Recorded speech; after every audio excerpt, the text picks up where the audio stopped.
So, hello everyone. I am Lily of the Light, and we are here talking to the fabulous Viking Encampment members for the Samhain Symposium on October 28th at the Crown Plaza in Plymouth.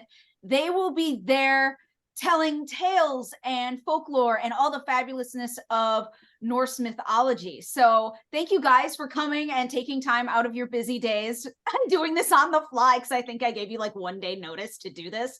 But I mean, that's a question. So as far as Viking culture goes, were they planners or were they more spontaneous? Now I'm just morbidly curious. It really, in my experience of reading the sagas, reading the literature, they were, depending on the situation they were going into, very methodical. They were planners, they were organizers, especially on their kind of big excursions and big trading or raiding exploits. But there is a bit of a kind of cultural, what's the word? That's not the word I'm looking for. Proclivity? Yeah, that's the one. Yep. Proclivity towards spontaneity.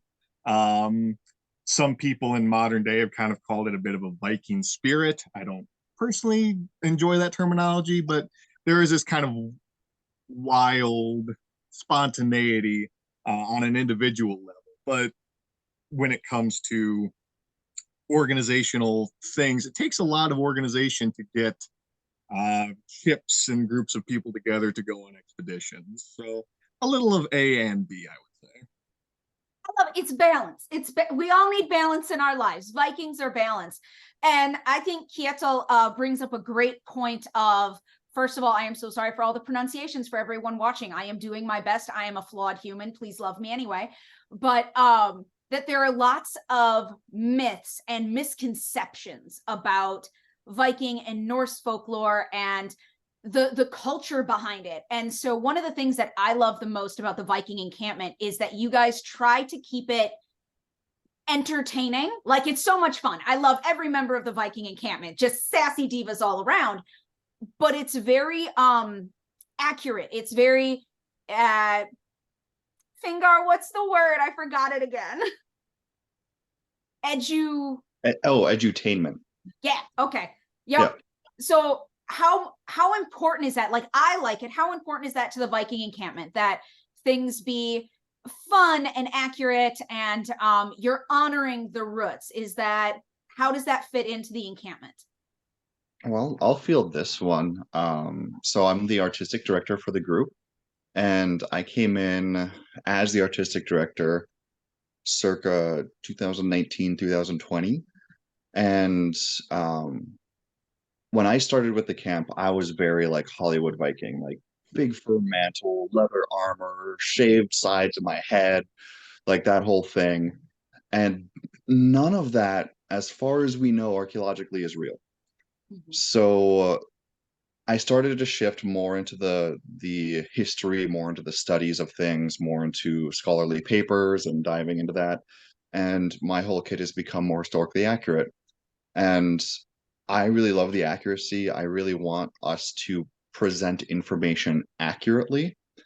But at the same time, we're a performance group.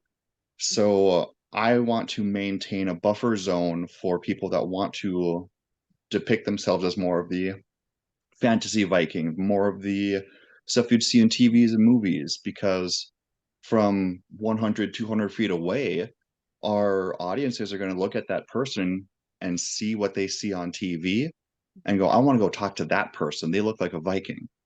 While the horned helmets are a thing, we don't do that. But like the big furs and the leather armors and stuff like that, that's just cool to look at and it's fun to interact with. But I think I can speak for all of our cast members and say that everyone has their kind of specialty interest that they're really well versed in.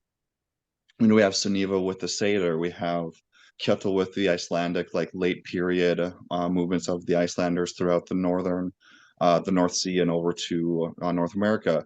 We have Frode, who has special interest in the laws and like the law speakers and things like that. So we've got all kinds of different specialties throughout the group, and I think each member brings their own strength that they can really speak to. Absolutely. And I think it really, in Viking culture, to my understanding, like, yes, there's hierarchy, but they truly are, it takes a village. Like, there is no one end all be all. Like, there's, everyone has a place and every place is honored and valid. And I love that that's something that you guys bring into not only the entertainment piece, but really into the cultural piece of it. I have a question that's like a personal question. Do you guys get to pick your names, or are they picked for you, your character names? Okay. Yeah, we get to pick our names. Because that, I was like, oh, how do they come up with them? Because I would not come up with any of them. And I've thought about it. I'm going to be honest. I have thought about, oh my God, if I was like a Viking, what would my name be? And I'm like, Lily, that's the only thing I'm going to be able to answer to. Lily and Hey You, I answer to really, really well. I don't think I could answer to another name. It would just boggle my mind, which is why I actually, for about 95% of the time, only refer to any of the Vikings as your character names, is because I'm like, if I flip it, I'm never gonna unflip it in my brain ever, and it's just not gonna work. How long has the Viking encampment been in existence, been performing? Oh gosh, I should know this. I wrote the intro piece that we put on all of our like media. Since 2014. Yeah, that sounds about right. Yeah, the group started in 2014 because the Minnesota Renaissance Festival wanted a Viking group, and they wanted something like either the History Channel's Viking show or How to Train Your Dragon. And our founding members, Ange and Chris Olsen, Ange plays Jarl Asa, we're like, we can't do that with the budget that we have, so we'll do this instead. And that was kind of the start of it. I love it, because you guys did start at the Minnesota Renaissance Festival, and now you do several Renaissance festivals like in the area. I know you guys traveled to one of the Dakotas even recently, and you guys do Minnesota and a bunch of other ones, but then you also do events at like White Bear Meadery, and you tell stories there. And then you also obviously do the Samhain Symposium, which will of course be your favorite event. Absolutely. So with you guys being able to do events, like, shameless plug, can people hire you if they fall in love with you at the Samhain Symposium? Can people hire you to do their own event, to do their own like party, anything like that? And if so, where would they find you? And should they follow you on social media also? Let's make sure everyone has your information. Absolutely. So we do have a link tree that all of our business cards, if you ever do come to us in person, we can get you a business card. It gives you all of our socials, but primarily Facebook, Insta, and then we have our own website, vikingencampment.com. So pretty stupid proof, I feel. You can find us pretty much anywhere, but we are available for hire. So our rates as far as a whole performance group are very reasonable. If you try to get something on a larger scale like this from like a theater troupe, it's going to cost quite a bit more. And most of that, it comes from us all being independent contractors with the group, and we all have our own things. So we all have our own upkeep, maintenance, things like that. So it doesn't fall to the group to have to fund that via patron costs. Absolutely. And you guys are so generous with your time. I know out at Minnesota, even when you guys aren't like on stage, you're still fully committed to helping people and having them understand things. I was talking to Ray Loff out at Minnesota, and they're a newer member and I cannot remember their name, but they were wearing a very like real, more period looking belt. And I was like, so what's the difference between what you're wearing and it was, see these elaborate belts?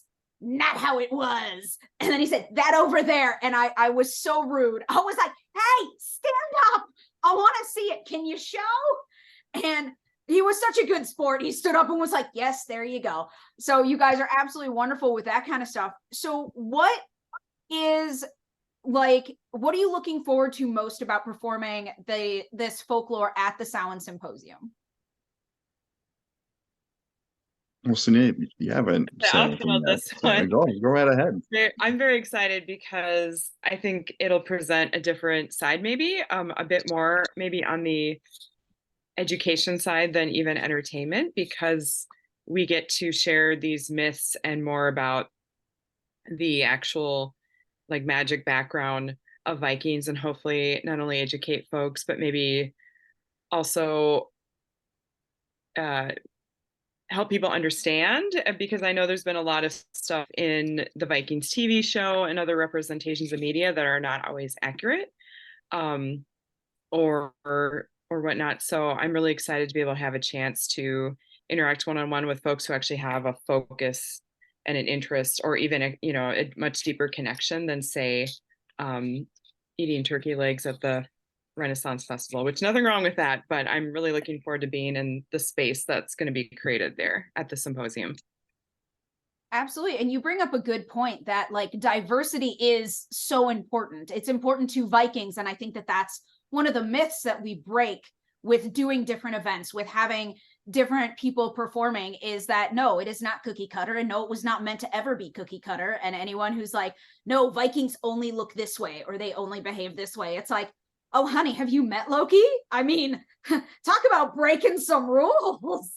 So it's just so important. And I've always loved and respected that about the Viking encampment, that while everyone is welcome, respect is paramount with diversity. And it's all about being like, yes, you have a place here.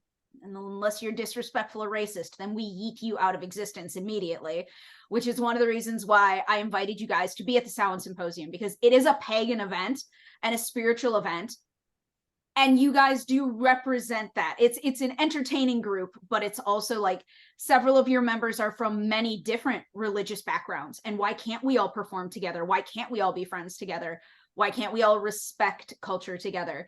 And that's really what the Viking encampment, to me, my personal opinion, is that that's a lot of what it represents for me. That, and I just like it and it's fun. So can you guys, without any real spoilers, what are some of the stories that are going to be making it an appearance? Well, typically, we like to ask our audience. So I'm not sure what the attendance is going to be like, because this is the first year, isn't it? Second year. Second, got it. So as far as attendance goes, you probably have a much better idea than we do, because this would be our first year. And usually we like to take kind of polls from the audience, like, what is your favorite Norse myth? Like, what do you want to hear? Like, we like to cater the shows to be of interest to the audience. Not that they're not interested in general, but I think this audience is going to be fantastic for that, because as I understand it, there's a lot of Norse pagan influence coming into the show. So we can get some informed people asking us to tell their favorite stories. So please do, if you're coming to the symposium, come prepared with a list of your favorite stories. And if we know them, we can tell them. I would also add to that, if you don't know any of the stories, you can just come and be like, I want to hear a story about fighting, or I want to hear a love story. We'll tell you whatever we can figure out. Yes, very, very flexible. I know that several people who are attending the symposium actually, through watching Facebook posts and all that stuff that I do on a daily basis, went to the Viking encampment at the Minnesota Renaissance Festival because they wanted to get a taste of it first. They're like, we want to see what it's going to be like before we go to the symposium. And the feedback, the reviews were just amazing. And there was definitely some opinions about the Ragnarok and the adaptation of it that you guys do is apparently really cool. I don't think I've heard that one from you guys yet. And then I had someone come up to me and go, oh my God, this is my favorite story that they did. And it's something about a bovine, a cow. And I'm like, all right, I've heard Froda tell the story about the bear who lost a tail. And that ranks up there for me, not gonna lie. I think it's the cutest thing ever. But no, bovine, like cow life, is apparently rocking it out at the Viking encampment. And I love that. I think that is fabulous, rock it out with the cows. Fabulous. So shocking amount of weird interjections of cows in Norse mythology and the sagas. Just gonna say that. That's good to be aware of. That's good to be aware of, come in knowing mooing is a part of the culture. I love it. I love it. So what else do you guys have to say about the Viking encampment or about performing at the Samhain Symposium? Just open forum at this point. I want to take a step back, back to your point on the diversity thing. And while yes, we do maintain a very diverse cast as much as we can, obviously our cast is, they go through auditions, so we cast people who audition, but we also embody the inclusion side of things. Working in a kind of a professional organization in my real life, diversity and inclusion just get kind of lumped together as one thing, and they are very separate things. And I do believe that we can maintain diversity and include that inclusion. So while our organization is very diverse, we also want to include our audiences in that diversity.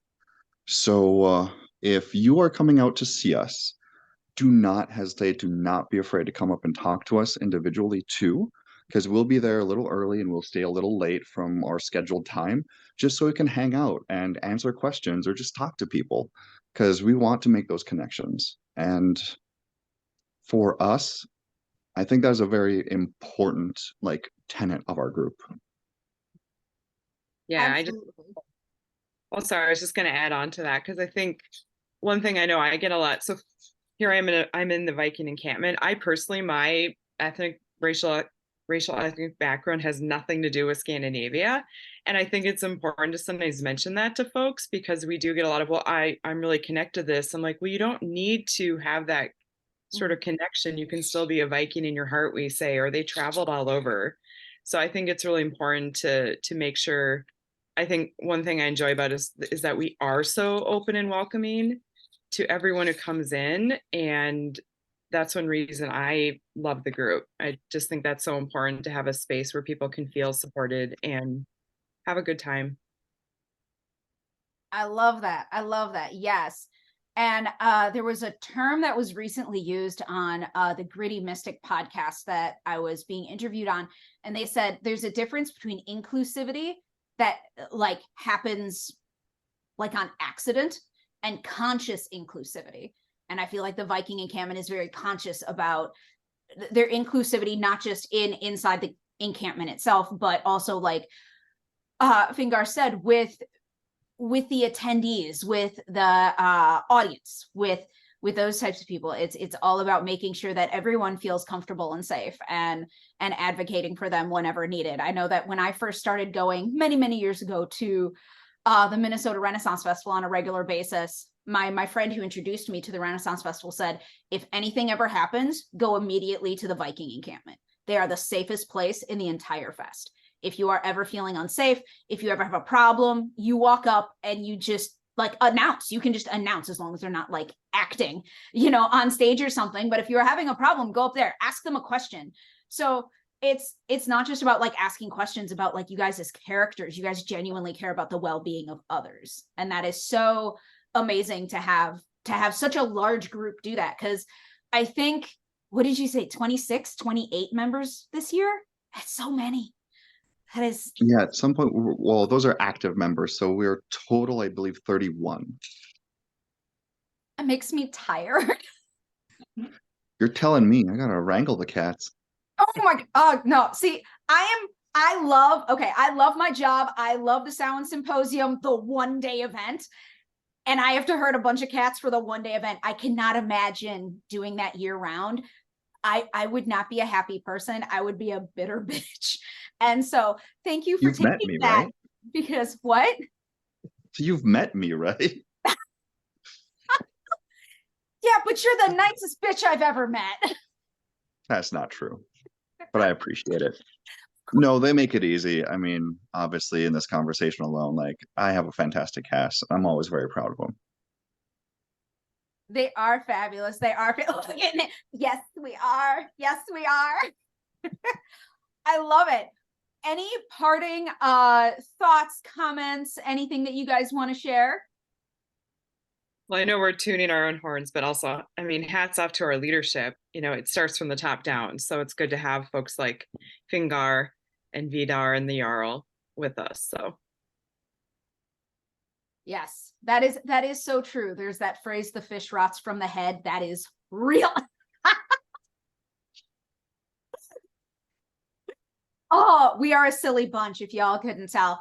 So the Viking Encampment will be at the Samhain Symposium on October 28th at the Crown Plaza in Plymouth. They are going to be performing over the lunch period so that you guys can actually eat while you're listening to sagas. To my knowledge, that is actually how it was done in the old days. You could eat while listening to stories, which I am a very food motivated person. So that's a very, that's a selling point for me. So if you guys want to see it, there will be a link up. Also, if you guys want to follow the Viking Encampment, their tag on TikTok is Viking Encampment LLC. I know that because I had to tag you guys in a bunch of videos recently, so I had it memorized so that I never had to look it up again. Thank you everyone for coming and doing this and being willing to sit here and let me interrogate you on your Sunday. So thank you to the Viking Encampment for doing this. We are so elated to have you, and we look forward to seeing you out at the Samhain Symposium on October 28th. All of you, please get your tickets. Please come and hang out. Remember that they are completely friendly and nice, and I'm sure the ones who bite will be warned first. Because Vikings do bite, and that's okay, because that is totally, like, I hear berserkers are the biters. With consent. Yes, with consent. I hear berserkers are the crazy ones. We will not, I don't, yes. Thank you, everyone. Go forth and be the hero of your own story.